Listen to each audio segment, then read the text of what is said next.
When it comes to hobbies, we all know gaming can quickly rank up there among the priciest. When you start adding things like season passes, DLC, microtransactions, and more, it only gets more expensive. All that money is an issue that frequently comes up in the world of gaming. Why in the world do video games cost $60 a pop, and why do so many developers expect us to pay even more money on top of that? If you've always wondered where your gaming dollar goes, we're going to break down why video games are priced the way they are, and in some cases, why it's actually a miracle they're not more expensive. Right off the bat, let's answer the important question: who is responsible for setting the prices of video games so damn high? That duty belongs to the publisher. The publisher, if you're not up to date on your gaming industry terms, is the company that pays for the marketing, manufacturing, and distribution of a video game. Think Activision, EA, Ubisoft, Devolver Digital, Square Enix, Bandai Namco, and Capcom, just to name a few. In the industry, a developer actually makes the video game and works with a publisher to ensure that game reaches as many players as possible. The publisher is a very big middleman who knows how to handle that stuff that many game developers can't or don't want to do on their own. Shipping, getting the game to stores, marketing, art, video game manuals, and often they even help finance the game if developers need more money. But of course, that comes with a catch. The money that the game makes typically goes to paying back the publisher before the developer makes any money on top of what they received during development, or at the very least, a high percentage of that will go back to the publisher. For whatever reason, that's the way the agreement works. Here's a specific example. Back in February 2017, not that long ago, Starbreeze Studios announced that they were putting up $8 million towards the funding of Psychonauts 2. As part of their contract with Double Fine, they'll get 85% of the royalties, with the rest going to cost, until that $8 million is paid back to them.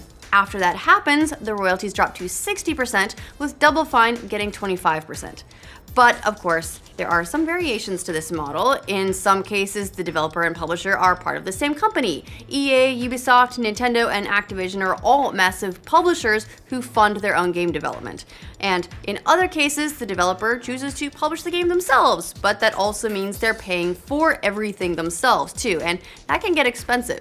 So we've established that the reason the publisher gets to set the price is because they're the ones actually funding the game and needing to make their money back. But why $60?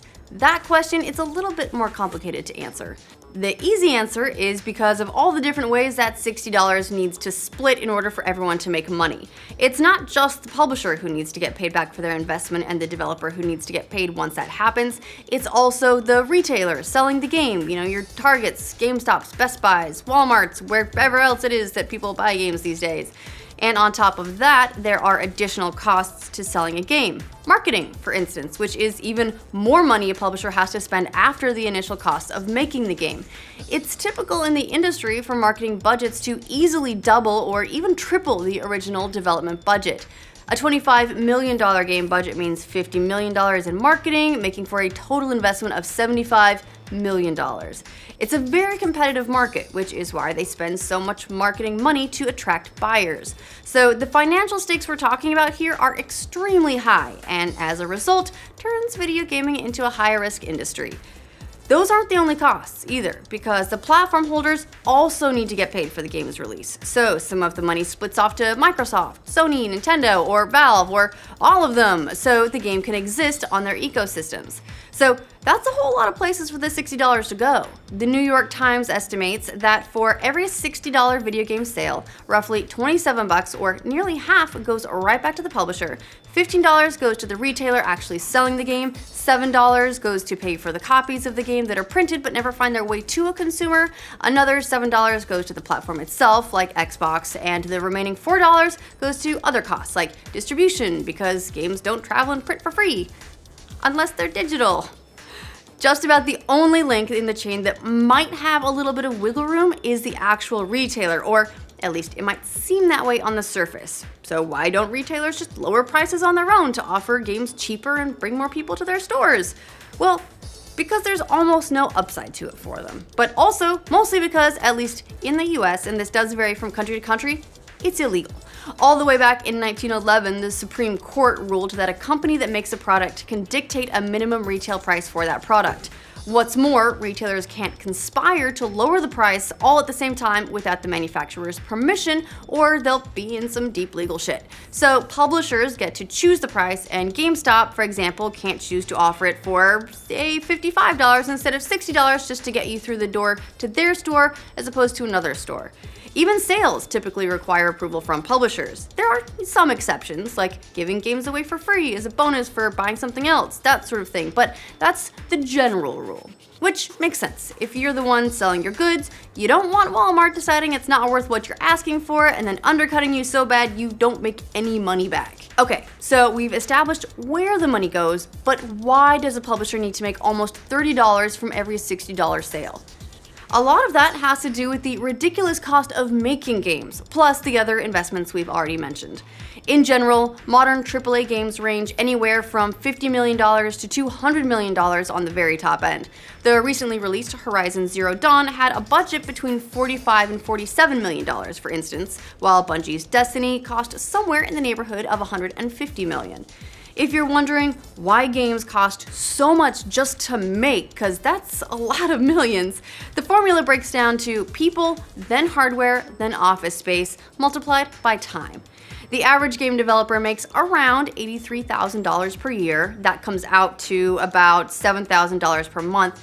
Let's say you have a staff of 100 people making your game. That becomes $700,000 a month just to pay your employees, or about $8 million per year.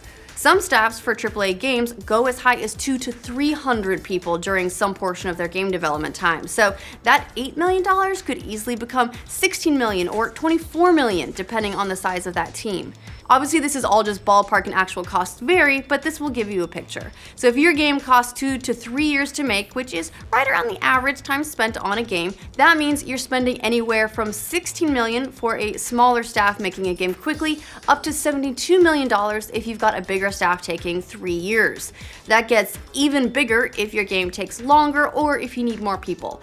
Plus, you need all their hardware and the office space for them to work in, which only adds to the cost. So let's say all those extra costs comes out to a total of around $90 million. If you're the publisher making $30 for every copy sold, that means you need to sell 3 million copies of your game just to break even. And that's without even factoring the marketing, which, as we've already said, can be double or triple the actual budget for the game. Now, that might sound kind of nuts, but that's where a typical AAA title's budget sits these days. And that's a big jump from what they used to cost a few decades ago. In the 1990s, it cost around $3 million to make a AAA game, which makes the fact that $60 has stayed the same even more remarkable, especially when you consider another factor that makes all this more complicated: inflation. Now, we're not going to do a crazy breakdown of everything that goes into what inflation is, but the short version is that inflation is the level at which the cost of goods rises and the purchasing power of currency falls. So, with an inflation rate of, say, 10% in a given year, something that costs $100 will cost $110 the following year.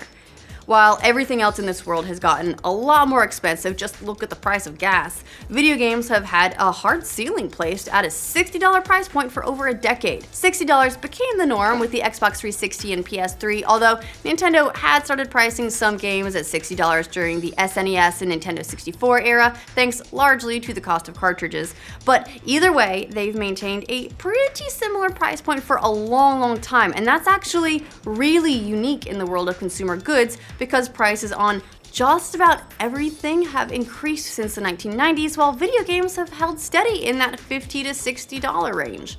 The average annual inflation rate over the last 100 years is 3.22%, which means that prices generally double every 20 years once you add those rates up.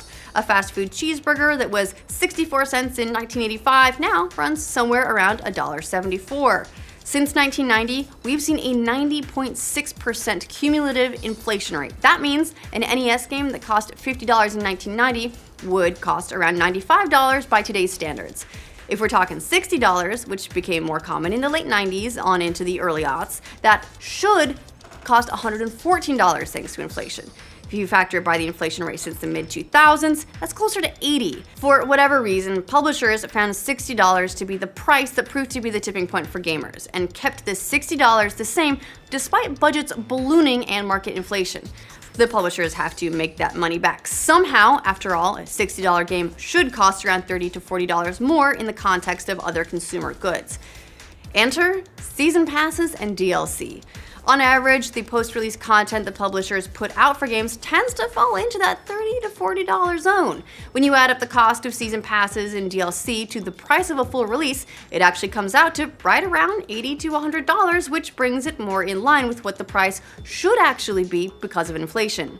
So that's the short-term solution for now, but at some point it is likely that something's going to start to give. The price will inevitably change at some point because of all these factors. We're actually kind of lucky it hasn't happened yet, but that's why we're seeing some of these different practices that rub gamers the wrong way when it comes to extra content. It's publishers trying to make up for the rising budgets and what games should actually cost when you add it all up, and some of them unfortunately make missteps in what they try to get away with versus what video game consumers will tolerate. So in the future, publishers are going to be faced with a choice of downscaling their games and making them on a smaller budget, which is less likely thanks to the power of AAA titles and the improvement of technology and the rising costs associated with that, or they're gonna have to start charging more than $60. Of course, there are plenty of lessons these guys can learn from indie developers, but that's a story for another time. What do you guys think of the price of video games and our breakdown of gaming budgets? Let us know in the comments. For more information about the games industry, make sure you like this video and subscribe to The Know.